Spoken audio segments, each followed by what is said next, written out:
আচ্ছা বন্ধু, বলতো দিয়ে ভারত, পাকিস্তান, বাংলাদেশ এই তিন দেশের মানুষের মধ্যে সবচেয়ে বেশি বুদ্ধিমান কোন দেশের মানুষ? বন্ধু, আমি তো এটা বলতে পারবো না রে, বাংলাদেশের মানুষ ছাড়া তো আর কারোর সাথে মিশি নেই আমি। ঠিক আছে, তাহলে তোরা আমি একটা গল্প বলি, গল্পটা শুনলে তুই বুঝতে পারবি কোন দেশের মানুষ বেশি চালাক বা বুদ্ধিমান। কোনো একদিন বাংলাদেশের একজন, পাকিস্তানের একজন, ভারতের একজন, তিনজনে মিল্লা নৌকা দিয়ে সাগরে ঘুরতে গেছে। হঠাৎ করে সাগরের মাঝখান থেকে এক দৈত্য সবার সামনে এসে হাজির। আয়সা বলতেছে, আমি তোদের সবাইকে এক এক করে খাবো।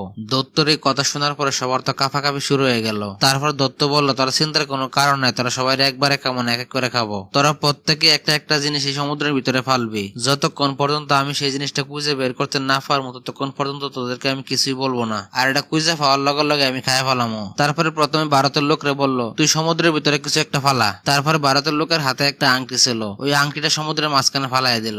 তারপরে দৈত্য পড়ে গেল মহা টেনশনে, এত বড় এক সমুদ্রের মাঝখানে সামান্য একটা আংটি কেমন করে খুঁজে বাইর করবো। তারপরে দৈত্য ডুব দিল সমুদ্রের মাঝখানে। প্রায় 7-8 ঘন্টা খোঁজার পরে ওই আংটি পাওয়া গেল। পাওয়ার পরে ওই ভারতের লোকরে খায় ফেলাইলো। এরপর ওই দৈত্য পাকিস্তানের লোকরে বলতেছে, তুই এখন সমুদ্রের ভিতরে কোনো কিছু ফালা, যতক্ষণ পর্যন্ত আমি খুঁজে না পাবো ততক্ষণ পর্যন্ত তুই বাচ্চা থাকবি, আর খুঁজে পাওয়ার লগে লগে তোরে খায় ফেলামো। পাকিস্তানের ওই লোকের কাছে ছিল একটা ফিন, ও কি করছে, সমুদ্রের মাঝখানে ওই ফিনটা ফালাই দিয়েছে। এটা দেখে তার দৈত্য আরো বিশাল বড় মহাবিপদে পড়ে গেল। কপালের মধ্যে চিন্তার ভাঁজ।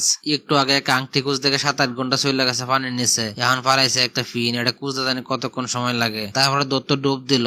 ডুব দেওয়ার প্রায় 10-12 ঘন্টা পর ওই ফিন পাইলো। ফিন পাওয়ার লগে লগে পানিতে ভাই সেই পাকিস্তানের লোকরে খায় ফেলাইলো। দৈত্য পাকিস্তানিরা খাওয়ার পরে বলতেছে বাংলাদেশের লোকেরে, দুজনটা তো খায় ফেলাইলাম তোর চোখের সামনে, এখন তুই মাত্র একলা বাচ্চা আছো, তুই কি ফালবে তাড়াতাড়ি ফালাই দে, যতক্ষণ পর্যন্ত আমি খুঁজে না পাবো ততক্ষণ পর্যন্ত তুই বাচ্চা থাকবি, আর খুঁজে ফাইলে তোর লগে লগে খায় ফেলামো। বাংলাদেশের মানুষের মাথায় যে কি পরিমাণ বুদ্ধি আছে সেটা তো আমরা ভালো করে জানি। অনেক বাংলাদেশি কি করছে, সমুদ্রের মধ্যে মুত্যা। এখন দৈত্য বললো এক বিপদের মধ্যে মুত্ত আর খুঁজে বাইর করতে পারবো না, কারণ মুত্ত পানির লগে মিশে গেছে। এখন দৈত্য এই বিষয় নিয়ে চিন্তা করতে করতে প্রায় 24 ঘন্টা পার হয়ে গেছে। তারপরে বলতেছে, যা, তোর এই জিনিস আমি খুঁজে বাইর করতে পারলাম না, তোরে আমি ছাইড়া দিলাম।